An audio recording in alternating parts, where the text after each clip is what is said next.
মহান আল্লাহ রাব্বুল আলামিনের নিকট শুকরিয়া জ্ঞাপন করছি। এমন সুন্দর একটি পরিবেশে, কোরআনের একটি পরিবেশে এসে দু একটি কথা বলার আল্লাহ পাক আমাকে তৌফিক দান করেছে। মূলত এখানে এসেছি মূলত কথা শোনার জন্য। এখন অনুষ্ঠান কমিটিবৃন্দ যেহেতু মাইক দিয়েছে, সামান্য একটু কথা বলি, আমি মাইক ছেড়ে দিব। প্রিয় উপস্থিতি, সারা বিশ্বের ভিতরে দ্বিতীয় একটি মুসলিম কান্ট্রি হচ্ছে বাংলাদেশ। আপনারা জানেন আমাদের এই মুসলিম কান্ট্রিটাতে যেই পরিমাণ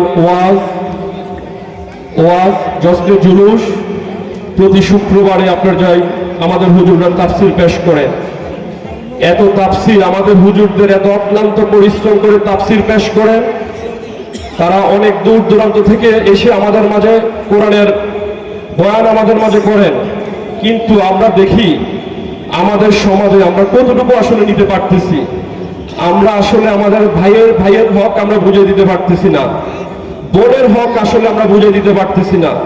এক ভাই অন্য ভাইকে সামান্য একটু ছাড় দিব, সেটাও আমরা করতেছি না। সামান্য একটু জিনিসের জন্য আমরা একজনকে খুন করে ফেলতেছি। তাহলে সারা রাত ব্যাপী এই যে ওয়াজ যে শুনতেছি, আমাদের আসলে কি ফায়দা হচ্ছে? আলেম ওলামা এত কষ্ট করে আমাদের মাঝে বয়ান করতেছে, আমরাও বা কি নিয়ে যাচ্ছি? প্রিয় এলাকাবাসী, আপনাদেরকে লক্ষ্য করে আমি একটি কথা বলবো। দেখেন, আমিও 2019 সাল থেকে গ্রামে বসবাস করতেছি।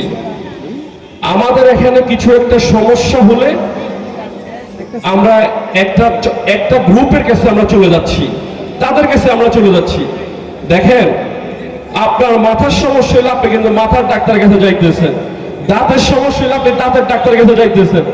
কিন্তু আমাদের মাঝে যে একটা সমস্যা, আপনার কাগজপত্র সমস্যা, আপনি যখন উকিলের কাছে যাবেন, আপনার ভাইয়ে আপনার সমস্যা, আপনি এমন একজন মানুষের কাছে যাইতেছেন যে মানুষ কিনা তার ভাইয়ের সাথে তার নিজের কোনো ঠিক ঠিকানা নাই, তার নিজের মামলা চলতেছে আরেক জায়গায় ধরাই। ওই ব্যক্তি আপনাকে কি দিবে ভাই? আমরা যে যাচ্ছি ওনার কাছে, ওনার থেকে কি আনতে পারবো ভাই?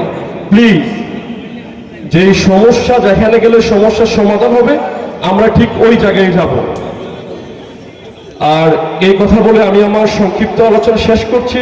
অবশেষে ধন্যবাদ জানাচ্ছি দুরন্ত গোলাপ সংঘকে এমন সুন্দর একটি আয়োজন বাবুকপাড়া গ্রামের বুকে করার জন্য। আসসালাম।